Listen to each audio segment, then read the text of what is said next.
Hello everyone, কেমন আছেন সবাই? আশা করছি যে যেখানে আছেন সবাই খুব ভালো আছেন। চলুন আজকে দেখে নেব ভাইরাল কিউকাম্বার স্যালাড।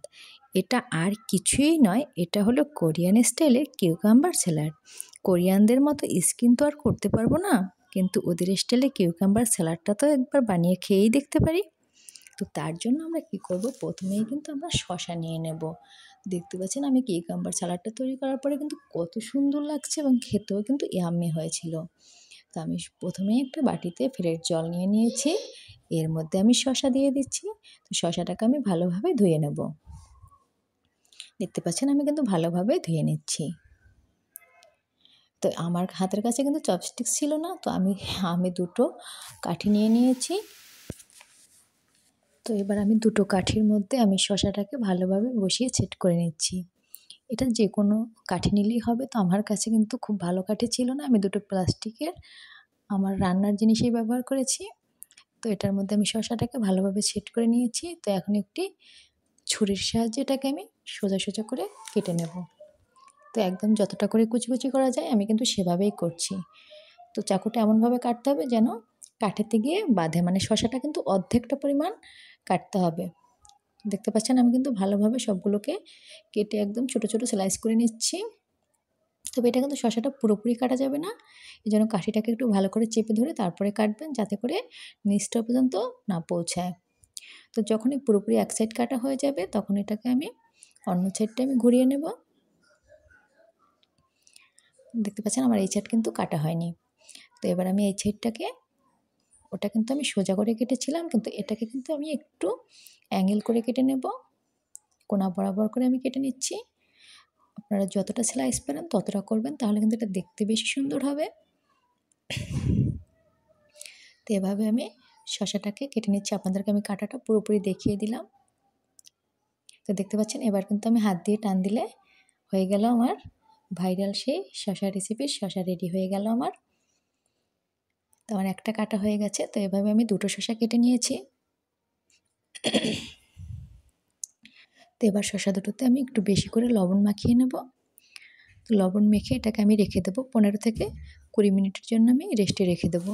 এটাকে এভাবে লবণ মাখিয়ে রাখার ফলে এটা কিন্তু অনেকটাই নরম হয়ে যাবে। তো আমি ভালোভাবে এটার গায়ে একটু লবণটা মাখিয়ে নিচ্ছি। দেখতে পাচ্ছেন আমি কিন্তু একদম ভালো করে এটাকে স্লাইসটাকে একটু ফাঁকা ফাঁকা করে ভিতরটায় লবণ লাগিয়ে দিচ্ছি ভালোভাবে। লবণ লাগিয়ে নিয়ে এবার এটাকে আমি রেখে দেবো।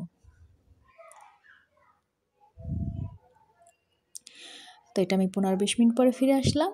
এখন এটাকে আমি ফ্রেশ জল দিয়ে ভালো করে 3-4 বার ধুয়ে নেব, কারণ যেহেতু আমি একটু বেশি পরিমাণ লবণ দিয়ে মেখে রেখেছিলাম, তাই যাতে লবণের পরিমাণটা বেশি না লাগে তাই আমি এটাকে ভালো করে ধুয়ে নিচ্ছি।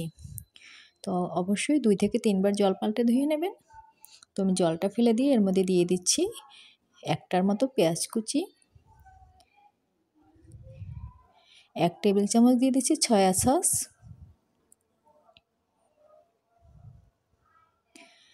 এবং 2টো রসুনের কোয়া আমি কুচি করে কেটে দিয়েছি। এবার দিয়ে দিচ্ছি কুচিয়ে রাখা ধনেপাতা, দিয়ে দিচ্ছি লাল লঙ্কার গুঁড়ো 1/2 চা চামচ।